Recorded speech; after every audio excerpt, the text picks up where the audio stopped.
नमस्कार, आप देख रहे हैं प्राइम न्यूज धरणी हिंदी, जहां खबरें नहीं गूंजती हैं, दहाड़ती हैं। और आज की सबसे बड़ी और चौंकाने वाली ब्रेकिंग न्यूज। झूठ की दुकान बना कांग्रेस। दिल्ली यूनिवर्सिटी में आरक्षित प्रोफेसर पदों की खाली सीटों पर राहुल गांधी के आरोपों को केंद्रीय शिक्षा मंत्री धर्मेंद्र प्रधान ने जबरदस्त तरीके से खारिज किया है।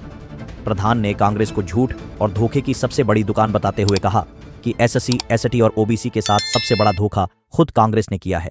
उन्होंने आंकड़े रखते हुए कहा कि यूपीए सरकार के समय आरक्षित पदों में भारी खालीपन था, जबकि मोदी सरकार ने इन नियुक्तियों को रिकॉर्ड स्तर तक बढ़ाया।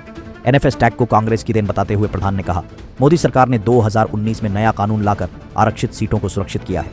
राहुल पर हमला बोलते हुए उन्होंने कहा, जो लोग बाबा साहेब के नाम पर राजनीति करते हैं वही संविधान पर सबसे बड़ा हमला कर रहे हैं। ओडिशा की नई बीजेपी सरकार ने एक बड़ा धार्मिक दांव खेला है।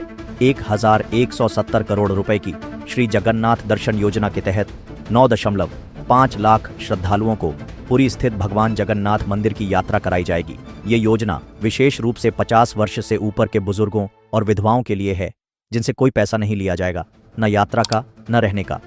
यात्रा के लिए लॉटरी के जरिए चयन होगा और प्रशासन घर से लेने और छोड़ने तक का जिम्मा उठाएगा।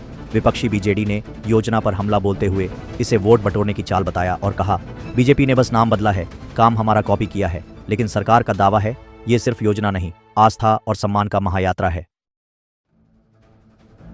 अमृतसर के बाहरी इलाके नौशेरा गांव में मंगलवार सुबह एक संदिग्ध खालिस्तानी आतंकी का बम उसी के हाथ में फट गया। दोनों हाथ उड़े और मौके पर ही मौत हो गई। पुलिस के मुताबिक आतंकी ने बम पहले जमीन में दबाया था और सुबह 9:15 पर उसे निकालने आया, लेकिन विस्फोटक उसके हाथ में ही फट गया। घटनास्थल से मिले सुरागों से आतंकी संगठन से जुड़े होने के संकेत मिले हैं, हालांकि उसकी पहचान अभी नहीं हो पाई है। धमाके की गूंज 1 किलोमीटर दूर तक सुनाई दी, जिससे इलाके में दहशत फैल गई। पुलिस और फॉरेंसिक टीमें जांच में जुटी हैं। साफ है, पंजाब में एक बड़ी आतंकी साजिश नाकाम हो गई है। भारतीय जनता पार्टी ने कर्नाटक के 2 बागी विधायकों एसटी सोमशेखर यशवंतपुर और ए शिवराम हेब्बार यल्लापुर को 6 साल के लिए पार्टी से निष्कासित कर दिया है।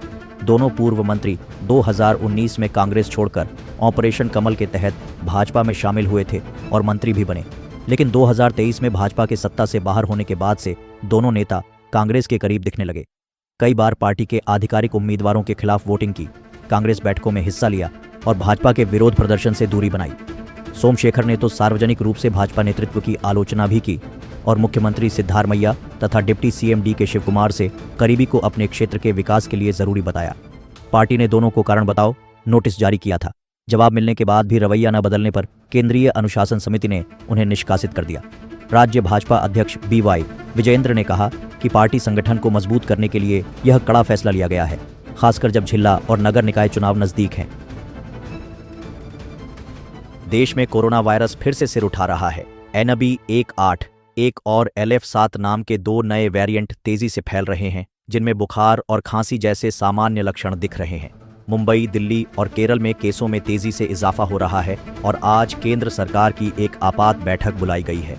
केरल में सबसे ज्यादा संक्रमित मरीज मिले हैं और वहां मास्क पहनना अनिवार्य कर दिया गया है। अब तक देश में 11 मौतें हो चुकी हैं, जिनमें से 5 महाराष्ट्र से हैं। सरकार ने अस्पतालों को अलर्ट मोड में डाल दिया है। तैयार रहिए, कोरोना की घंटी फिर बज चुकी है। तो ये थीं अब तक की बड़ी खबरें प्राइम न्यूज धरणी पर। हम हर खबर को आपके लिए लाते हैं जिम्मेदारी और निष्पक्षता के साथ। अगर आपको हमारी ये रिपोर्ट पसंद आई हो तो वीडियो को लाइक करें, शेयर करें और चैनल प्राइम न्यूज धरणी को जरूर सब्सक्राइब करें। हम फिर लौटेंगे कुछ नई और जरूरी खबरों के साथ। तब तक बने रहिए हमारे साथ। प्राइम न्यूज धरणी, सच के साथ सबसे पहले।